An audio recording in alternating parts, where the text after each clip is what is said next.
20% పెంపు ఉంటుందట అన్ని రాష్ట్రాల్లో లోక్సభ సీట్లు జనగణనతో పునర్విభజన చేసిన సమానంగా పెంచే యోచనలో కేంద్రం 20%. ఇప్పుడు మనకు ఉన్నటువంటి లోక్సభ సంఖ్య 17 ఉన్నాయి, ఇంకా 20% పెంచుతారంటే ఇంకా దాదాపుగా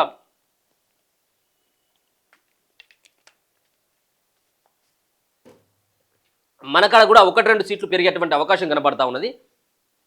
దక్షిణాది రాష్ట్రాలకు నష్టం జరగకుండా చూసేందుకే ఉత్తరాదిలో జనాభా పెరిగిందని చెప్పేందుకు సాక్ష్యాధారాలేవి లేవంటున్న కేంద్ర ప్రభుత్వ వర్గాలు, జనగణన తర్వాతే స్పష్టత వస్తుందన్న అభిప్రాయాలు, వచ్చే పార్లమెంటు సమావేశాల్లో జమిలీ బిల్లు, నియోజకవర్గాల పునర్విభజన, మహిళలకు 33% కోటపై స్పష్టత ఇవ్వనున్న కేంద్రం, జస్టిస్ వర్మ తొలగింపునకు అభియోగం తీర్మానం, సరళీకృత ఆదాయ పన్నుపై కొత్త బిల్లు, జూలై 21 నుంచి ఆగస్టు 11 వరకు సమావేశాలు, నియోజకవర్గాల పునర్విభజనతో పాటు మహిళలకు ఇవ్వాల్సినటువంటి 33% రిజర్వేషన్లు, జమినీ ఎన్నికలపైన అతి త్వరలో పార్లమెంటు సమావేశాలు ఉంటే ఆ పార్లమెంటు సమావేశాల్లో ఈ బిల్లులకు ఆమోదం లభించేటువంటి అవకాశం కనబడతా ఉన్నది. దేశంలో లోక్సభ నియోజకవర్గాల పునర్విభజన చేపట్టాలని నిర్ణయించిన కేంద్ర ప్రభుత్వం ఈ విషయంలో జనాభా పెరుగుదలతో సంబంధం లేకుండా నిర్ణయం తీసుకునే యోచనలో ఉంది. ఈ మేరకు దేశంలో అన్ని రాష్ట్రాల్లో సమానంగా 20% చొప్పున లోక్సభ స్థానాలు పెంచాలని భావిస్తున్నది. జనగణన ఆధారంగా నియోజకవర్గాల పునర్విభజన జరిగితే జనాభా నియంత్రణను కట్టుదిట్టంగా అమలు చేసిన దక్షిణాది రాష్ట్రాలకు అన్యాయం జరుగుతుందనే ఆందోళనల నేపథ్యంలో కేంద్రం ఈ దిశగా ఆలోచిస్తున్నట్లు విశ్వసనీయ వర్గాలు తెలిపాయి.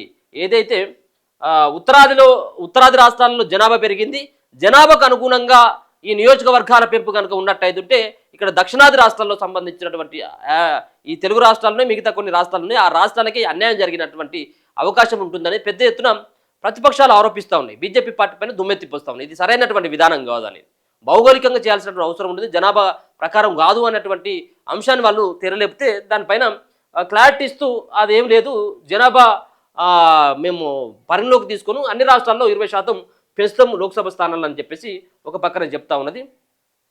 1971లో జనాభా లెక్కల సేకరణ జరిగినప్పుడు దేశ జనాభా 55 కోట్లు మాత్రమే ఉండేదని, ఇప్పుడు దాదాపు 145 కోట్లకు చేరుకున్నందున లోక్సభ సీట్లను పెంచక తప్పదని కేంద్రం భావిస్తున్నది. అయితే నియోజకవర్గాల సంఖ్యను స్తంభింపజేయాలని ప్రతిపక్షాలు చేస్తున్న డిమాండ్ను తిరస్కరిస్తూనే దక్షిణాదికి ఇబ్బంది లేకుండా అన్ని రాష్ట్రాలకు సమానంగా నియోజకవర్గాల సంఖ్యను పెంచడం సముచితమైందన్న ఆలోచనలో ఉంది.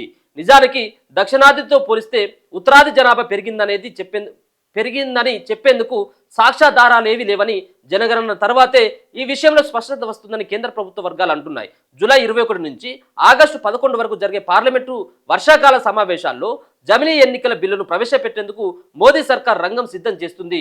ఇప్పటికే జనాభా లెక్కల సేకరణకు నోటిఫికేషన్ జారీ చేసిన దృష్ట్యా నియోజకవర్గాల పునర్విభజన, మహిళలకు 33% కోటాపై ఈ సమావేశంలో స్పష్టత ఇవ్వాలని భావిస్తుంది. ఈ రెండు అంశాలను జమిలీ ఎన్నికలకు ముడిపెడుతూ 2029లో దేశవ్యాప్తంగా లోక్సభకు, అసెంబ్లీలకు ఒకేసారి ఎన్నికలు నిర్వహించేందుకు అవసరమైన రాజ్యాంగ సవరణ బిల్లును వర్షాకాల సమావేశాల్లో ప్రవేశపెట్టేందుకు కేంద్రం సిద్ధమవుతున్నట్లు అధికార వర్గాలు తెలిపాయి. జనగణనపై పార్లమెంటులో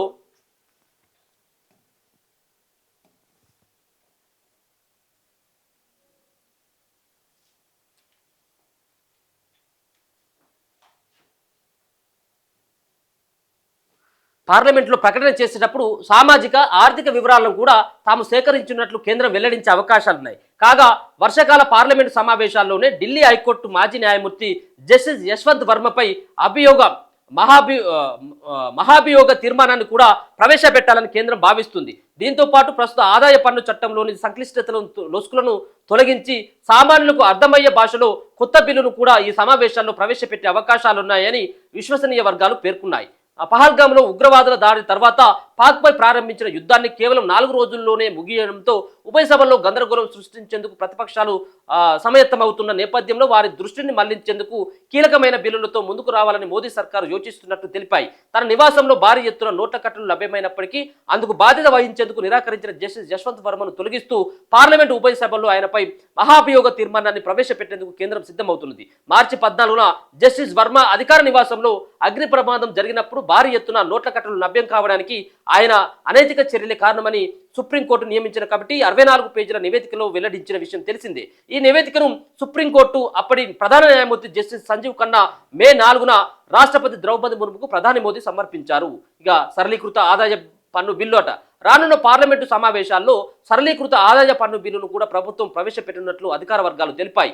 గత బడ్జెట్ సమావేశాల్లో ఆదాయ పన్ను బిల్లు 2025 పేరిట ప్రవేశపెట్టిన బిల్లును బీజేపీ ఎంపీ బైజయంత్ పాండా నేతృత్వంలో 31 మంది సభ్యుల సెలెక్ట్ కమిటీని నివేదించిన సంగతి తెలిసిందే.